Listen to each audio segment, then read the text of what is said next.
இன்னைக்கு நம்ம ரொம்பவே வித்தியாசமான ஒரு கோயிலை பற்றி தான் பார்க்க போகிறோம். அதுவும் இந்த கோவில் சென்னையில் இருக்குன்னு சொன்னால் அவங்களால நம்பவே முடியாது.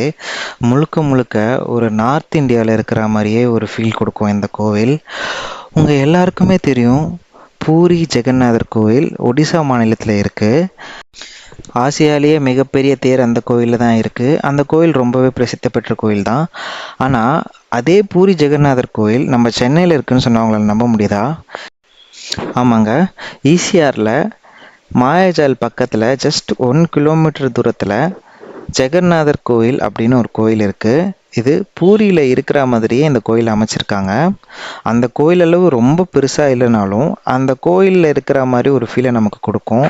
அதே மாதிரி கோபுரம், அதே மாதிரி கடவுள் சிலைகள், அந்த மாதிரி நிறைய இங்கே அமைச்சிருக்காங்க.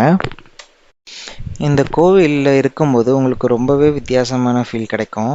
இந்த கோயிலில் இருக்கும்போது உங்களுக்கு சென்னையில் இருக்கிற மாதிரியே ஒரு ஃபீல் இருக்காது. ஏதோ நம்ம நார்த் இந்தியாவில் இருக்கிற மாதிரி தான் இருக்கும். ஏன்னா எல்லா சிற்பங்களும், எல்லா ஆர்கிடெக்சருமே ஒரு நார்த் இந்தியன் ஸ்டைலில் இருக்குது. இந்த கோயில் இப்போ ரீசெண்டாக தான் கட்டியிருக்காங்க. இந்த கோயிலை பற்றி நம்ம இப்போ இந்த வீடியோவில் பார்ப்போம்.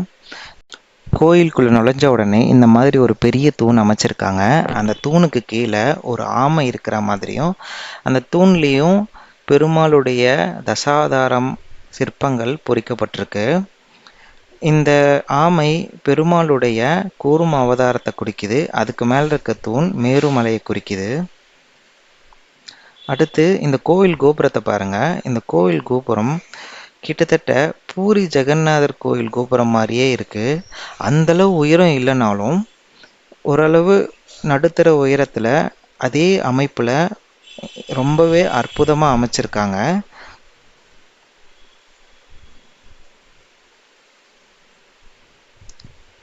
இப்போ நீங்கள் பார்த்துட்ருக்கிறது அந்த கோயிலுடைய மொத்த அமைப்பு. இந்த கோயிலை சுற்றி நிறைய சன்னதிகள் இருக்குது. இந்த கோயிலுடைய உயரமான கோபுரம் கருவறைக்கு மேலே அமைச்சிருக்காங்க.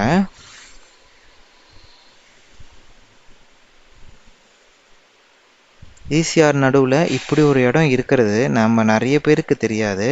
சில பேர் இந்த கோயிலுக்கு நீங்கள் போயிருக்கலாம், ஆனால் நிறைய பேருக்கு இப்படி ஒரு கோயில் இருக்கிறதே தெரியாது. ரொம்பவே அற்புதமாக இருக்குது இந்த கோயில்.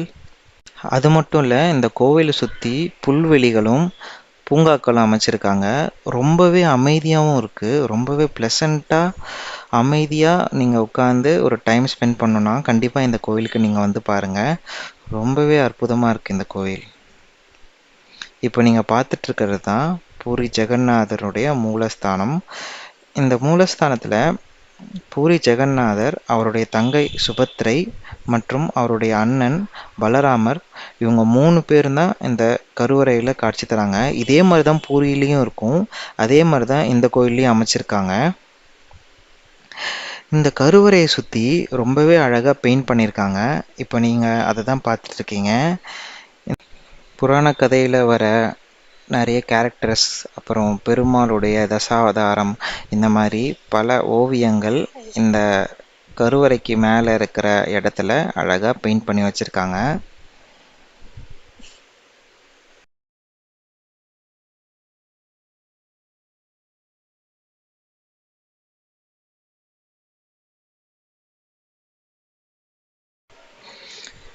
கருவறையை முடிச்சுட்டு வெளியில் சுற்றி வரும்போது நிறைய சன்னதிகளும் இருக்குது. இங்கே புத்தர் சன்னதியும் இருக்குது.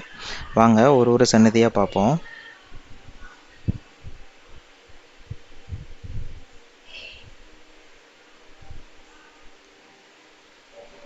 இங்கே இருக்கிற கடவுளர்களுடைய பெயர்கள் ரொம்பவே வித்தியாசமாக இருக்குது. நம்ம வழக்கமாக கும்பிட்ற கடவுளர்களோட பேர் இல்லாமல் வித்தியாசமான பெயர்கள்லாம் இருக்குது. இந்த சன்னதி மகாலட்சுமிக்கான சன்னதி. இப்போ நீங்கள் பார்த்துட்ருக்கீங்க இல்லையா, இதுதான் மகாலட்சுமியோட சன்னதி. இது மட்டும் இல்லை, இங்கே இது மாதிரி நிறைய சன்னதிகள் இருக்குது. இங்கே நவகிரக சன்னதியும் இருக்குது. அந்த நவகிரக சன்னதி ரொம்பவே வித்தியாசமாக இருக்குது. நம்ம வழக்கமாக நவகிரக சன்னதியில் பார்க்கும்போது ஒருத்தர் ஒரு டைரெக்ஷனில் ஃபேஸ் பண்ணியிருப்பாங்க. இங்கே ஒரே நேர்கோட்டில் அவங்கெல்லாம் அமைஞ்சிருக்காங்க. இந்த வீடியோ உங்களுக்கு ரொம்ப பிடிச்சிருக்குன்னு நினைக்கிறேன். இந்த மாதிரி ரொம்பவே வித்தியாசமான கோயில்கள், அதே மாதிரி ட்ராவல் வீடியோலாம் வந்துக்கிட்டே இருக்குது. மறக்காமல் உங்கள் சப்போர்ட் பண்ணுங்கள்.